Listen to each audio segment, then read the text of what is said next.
አሜሪካ መረጃ በመስጠት ለሚተባበረኝ $50 ሚሊዮን ከፍላለሁ ብላ የመያዣ ትዕዛዝ ያወጣችባቸውን ሰው ከተኙበት ገብታ ያዘቻቸው። የአሜሪካ ሰላዮች ለወራት የኒኮላስ ማዱሮን እንቅስቃሴ ሁሉ ሲያጠኑ ቆዩ። በአነስተኛ ቡድን ሲደረግ የነበረው ስለላ ውስጥ ከውስጥም ሆነው መረጃ የሚሰጥ የ63 ዓመቱን የቬንዙዌላውን ፕሬዝዳንት እንቅስቃሴ እየተከታተለ መረጃን የሚያቀብል ሰው በማዱሮ መንግስት ውስጥ እንደነበር ተዘግቧል። ኒኮላስ ማዱሮ ምን እንደሚበሉ፣ የት እንደሚተኙ፣ ምን እንደሚለብሱ ጭምር በወራት ክትትል የአሜሪካ የደህንነት ሰዎች ልቅም አድርገው ደረሱበት። የተሻለ የአየር ጸባይና አነስተኛ የደመና ክምችት ያለበት ቀን ለጥቃቱ ሲጠበቅ ቆየ። በመጨረሻም ፕሬዝዳንት ትራምፕ መልካም ዕድል ይቅናችሁ ብለው ተልዕኮው እንዲጀመር አዘዙ ይላሉ በአሜሪካ ከፍተኛው የወታደራዊ ማዕረግ ላይ የደረሱት ጄኔራል ዳንኬን። ጥቃቱ በካራካስ የሰዓት አቆጣጠር እኩለ ሌሊት ላይ እንዲሆን ተወሰነ።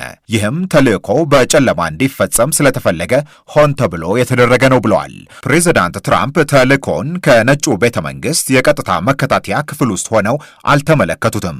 በአማካሪዎቻቸው ታጅበው በሰዓቱ በፍሎሪዳ ፓልም ቤች የማራላጎ ክለብ ነበሩ። የሲአይኤ ዳይሬክተሩ ጆን ራትክሊፍ የሚሰጡትን ትዕዛዝ በቀጥታ ስርጭት ሲከታተሉ ነበር። ትራምፕ ከእርምጃው በኋላ ሲናገሩ የማይታመን ነው፣ የቴሌቪዥን ሾው የምመለከት ነበር የመሰለኝ ብለዋል። በዚህ መንገድ አሜሪካ ድንገት በወሰደችው እርምጃ የቬንዙዌላውን ፕሬዝዳንት ኒኮላስ ማዱሮንና ባለቤታቸውን ሴሊያ ፍሎሬስን ይዘው ወደ አሜሪካ መውሰዳቸውን አሳወቁ።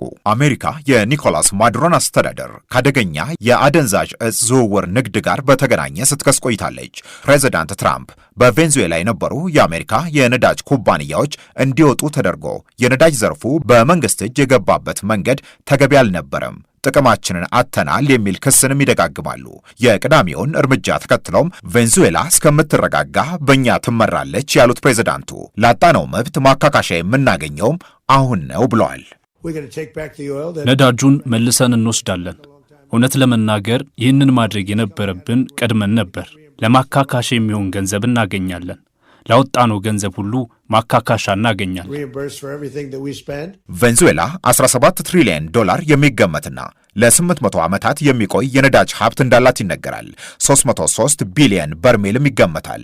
በዓለም በነዳጅ ሀብት ክምችቷ ቀዳሚ ሀገር ነች።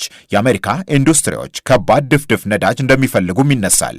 ይህ ከባድ የድፍድፍ ነዳጅ ክምችት ካላቸው ጥቂት ሀገራት ደግሞ ቬንዙዌላ ቀዳሚዋ ነች። ይህ ሁሉ አሜሪካ የቬንዙዌላን ነገር በቅርበት እንድትከታተሉ አድርጓታል ይላሉ ትንታኔ አቅራቢዎች። አሜሪካ ያላትን አቅም ለማሳየት የሄደችበትን ርቀት ግን ብዙዎች አልወደዱትም። ከራሷ ከአሜሪካ ፖለቲከኞችና የኮንግረስ አባሎች ጀምሮ እስከ ዓለም አቀፍ መሪዎች ድረስ እርምጃውን ተቃውመውታል። ከምንም በላይ እርምጃው ለተቀረው ዓለም የሚያስተላልፈው መልእክት አደገኛ ነው የተባለ ነው። አንጋፋው ፖለቲከኛ የኒውዮርኩ በርኒ ሳንደርስ አንድ የአሜሪካ ፕሬዝዳንት በራሱ ጦርነት የሚያውጅበት ስልጣን የለውም ይላሉ። ለተቀረው ዓለምም ምን እያስተላለፍን ነው ሲሉ እርምጃውን ክፉኛ ነቅፈውታል። ትራምፕ በቬንዙዌላ ላይ የፈጸሙት ጥቃት አሜሪካንም የተቀረው ዓለምንም ደህንነት አያረጋግጥም። እንዲያውም በተቃራኒው ነው። ይሄ የዓለም አቀፍ ሕግን የጣሰና ድፍረት የተሞላበት እርምጃ የትኛውም ሀገር ሌላውን ሀገር ለማጥቃት ሀብታቸውንም ለመዝረፍ ከፈለገ ወይም መንግስት ለመቀየር ከፈለገ ይህንን ለማድረግ መብት የሚሰጠው አካሄድ ነው። የኒውዮርኩ ዴሞክራት ሴናተር ቻክ ሹመርም የትራምፕን እርምጃ አጥብቀው ከተቃወሙት ውስጥ ናቸው።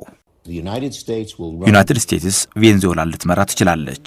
በዘመናት ሂደት የተማርነው ነገር ቢኖር በዚህ መንገድ አሜሪካ የስርዓት ለውጥ እንዲመጣ፣ ስርዓት እንዲቀየር ለማድረግ በሞከረች ቁጥር የአሜሪካ ሕዝብ የዛን ምላሽ ዋጋ ይከፍላል። ያም በደምና በዶላር የሚከፈል ዋጋ ነው። ኒኮላስ ማዱሮንና ባለቤታቸውን ሴሊያ ፍሎሬስን ከወሰዱ በኋላ ለፍርድ የክስ ሂደት ወደ ማንሃተን ከመውሰዳቸው በፊት በኒውዮርክ ብሩክሊን በሚገኝ የፌዴራል ማረሚያ ቤት እንዲቆዩ ተደርገዋል። ይህ ማረሚያ ቤት በመጥፎ ሁኔታ ውስጥ ያለና ስሙ በክፉ የሚነሳ ነው። አንዳንዶችም የምድር ሲኦል እያሉ የሚጠሩት ቦታ ነው። አሜሪካ ይህንን ያደረገችው ሆን ብላ ማዱሮን ለማዋረድ እንደሆነ እየተነገረ ነው። ወደዚሁ ማረፊያ ሲወሰዱም ኒኮላስ ማዱሮ በፈገግታና በፌዝ መልክ ለአሜሪካ የዴልታ ፎርስ አባሎች መልካም አዲስ ዓመት ሲሉ ታይተዋል።